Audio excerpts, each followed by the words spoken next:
स्वागत है आपका हाउस ऑफ सारंग में। मैं सारंग और आप देख रहे हैं हाउस ऑफ सारंग की स्पेशल सीरीज रश्मि रति सर्ग 7।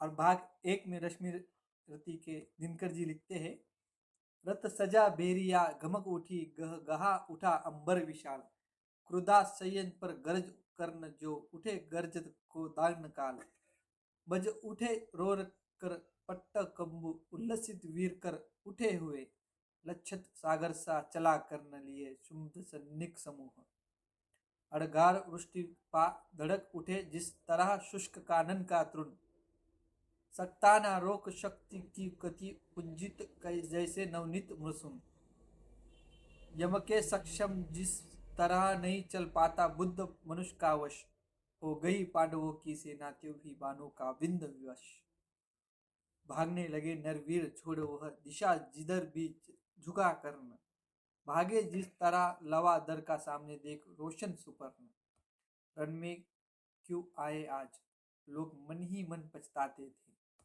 दूर से देखकर भी उसको भय से सहमे में जाते थे, काटता हुआ रण विपिन शुद्ध राधेय गरजता शन शन, सुन सुन निनाद की धमक शत्रु का व्यू रजलता था छन छन, आरी की सेना को विकल देख बढ़ चला और कुछ सम्मुसाह, कुछ और सन्नुत लेकर होकर उमड़ा भुज का सागर अथाह, गर्जा अशंक का हो कर्ण शल्य देखो कि आज क्या करता हूँ, कौतेय कृष्ण दोनों को ही किस जीवित किस तरह पकड़ता हूँ, बस आज शाम तक यही सुयोजन का जय तिलक सजा करके लौटेंगे हम धुंध भी अवश्य जय की और रण बीच बचा करके, इतने कुटिल में नियति प्रेरित पड़ गए सामने धर्मराज, तूता कुता न कर्ण कोक पर पड़े टूट जिस तरह पाज, लेकिन दोनों का विषम युद्ध क्षण भर भी नहीं ठहर पाया,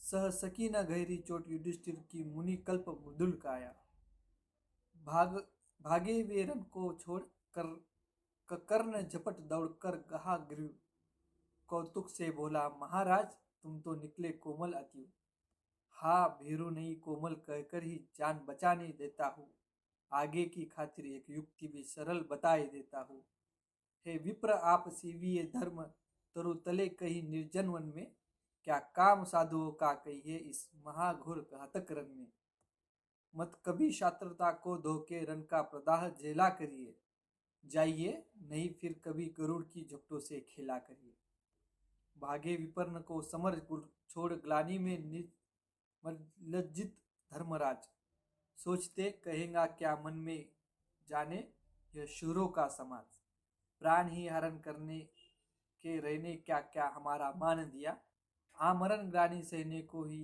पापी ने जीवन दान दिया, समझे न हाय कौतेय कर्ण ने छोड़ दिए किस लिए प्राण, गर्दन पर आकर लौट गई सहसा क्यों विजय की कृपाण, लेकिन अदृश्य ने लिखा कर्ण ने वचन धर्म का पाल किया, खरक का छीन कर ग्रास उसे माँ के आंचल में डाल दिया, कितना पवित्र यह शील कर्ण जब तक रहा खड़ा रण में, चेतना मही माँ की प्रतिमा घूमती रही तब तक मन में, सहदेव युधिष्ठिर नकुल भीम को बार बार बस में लाकर कर दिया मुक्त, हंसकर उसने भीतर से कुछ इज्जत पाकर, देखता रहा सब शल्य किंतु इस तरह भागे पवित्र, बोला होकर वह चकित करने की ओर देख यह पुरुष वचन, रे सूत पुत्र किस लिए विकट का यह कार पृष्ठ धनु धरता है, मारना नहीं है तो फिर क्यों वीरों को घेर पकड़ता है, संग्राम विजय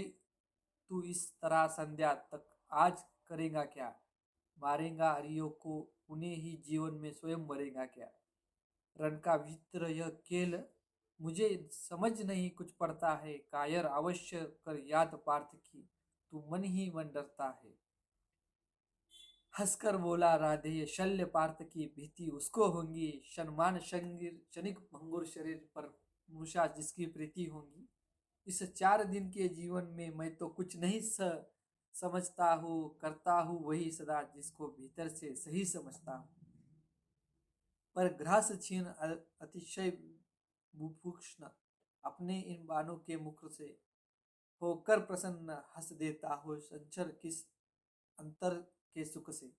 यह कथा नहीं अंतपुर की बाहर मुख से कहने की, यह व्यथा धर्म के वर समान सुख सहित मौन सहने की।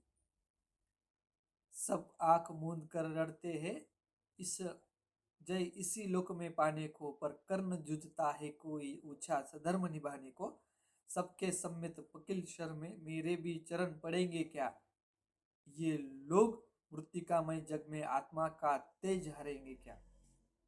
रश्मिरथी 7वां सर्ग भाग 1 यहाँ खत्म होता है। और भाग 2 में दिनकर जी लिखते हैं कि यह देह टूटने वाली है, इस मृत्यु का कब तक प्रमाण। मृत्यु का छोड़ ऊपर नग में भी ले जाना है विमान।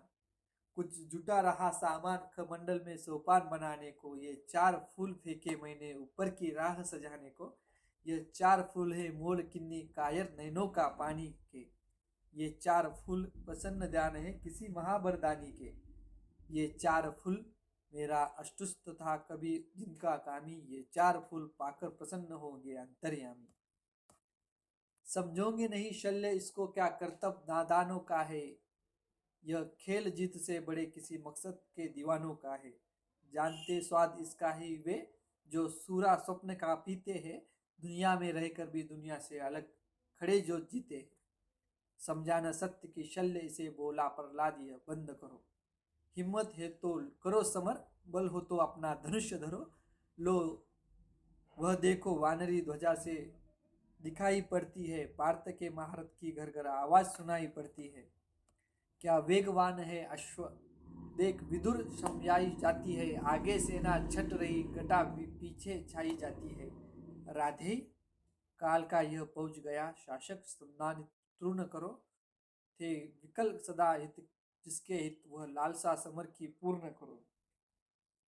पार्थ को देख उच्छल उमंग पूरित उर पारावार हुआ, तल्लोनी नाद कर कर्ण कुपित अंतक सा भीमाकार हुआ।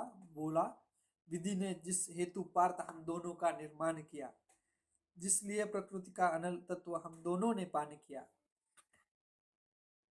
जिस दिन के लिए किए आए हम दोनों वीर अतक साधन, आ गया भाग्य आज जन्म जन्मों का निर्धारित वह क्षण।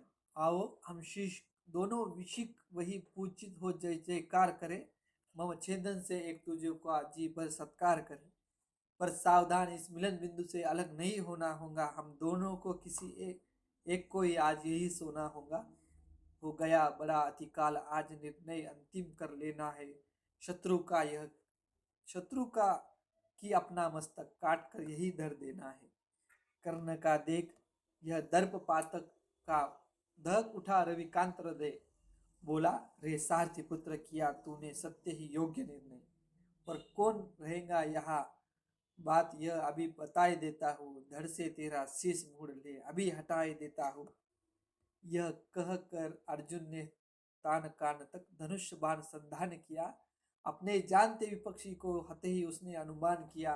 वह कर्ण झेल वह महाविषिक्त कर उठा कालसा अट्टहास, रण के सारे स्वर डूब गए, छा गया निंद से दीनाकाश। बोला शाबाश वीर अर्जुन, यह खूब गहन सत्कार रहा, पर बुरा न मानो अगर आन पर मुझ पर वह बेकार रहा। मत कवच और कुंडल विहीन इस तन को द्रुमुल कमल समझो, साधना दीप्त वक्षस्थल को अब भी दुर्भेद अचल समझो। अब लो मेरा उपहार, यही यमलोक तुम्हें पहुंचाएगा, जीवन का सारा स्वाद तुम्हें बस इसी बार मिल जाएगा। कह इस प्रकार राधे अदर दबा रौद्रता के भर के, हुड़कार उठा घाती का शक्ति विकराल शरासन पर धर के। संभले जब तक भगवान न चाहे इधर उधर किंचित स्पंदन, तब तक रथ में ही विकल वृत्त मूर्छित होकर गिरा पृथानंदन। कर्ण का देख यह समर शौर्य सगर में हाहाकार हुआ, सब पूछने लगे अरे पार्थ का क्या सचमुच संहार हुआ। पर नहीं मरण का तट छूकर वो उठा अचिर अजुर प्रभुत, को दान गर्जित कर लगा कर्ण के साथ मचाने द्विरथ युद्ध। प्राकृत के गरज गरज दोनों करते थे प्रति भट पर प्रहार, थी तुला मध्य संतुलित खड़ी, लेकिन दोनों की जीत हार। इस और कर्ण मार्तंड सदृश, उस और पार्थ अनंत समान। रन के मिस मानो स्वयं प्रलय हो उठा समर में मूर्तिमान। जूझता एक क्षण छोड़ स्वतः सारी सेना विस्पन्न विपन्न, अपलक होकर देखने लगी दो शितिकाओं का विकट युद्ध। हे कथा नैनों का लोभ नहीं, सम्मूर्त करके सके स्वयं सुगरन, पर गया विमानों से तिल तिल कुरूप का कलकल नदित गगन। थी रुकी दिशा साहस, प्रकृति के निकल रूप तन्मय गंभीर, ऊपर सन्मित दिन भर का रथ, नीचे नदियों का अचर नीर। रश्मिरथी 7वां सर्ग भाग 2 यहाँ खत्म होता है और हम जल्दी मिलते हैं भाग 3 में। तब तक के लिए अपने चैनल को सब्सक्राइब करना ना भूलिए। मैं सारंग और आप देख रहे हैं रश्मिरथी। धन्यवाद।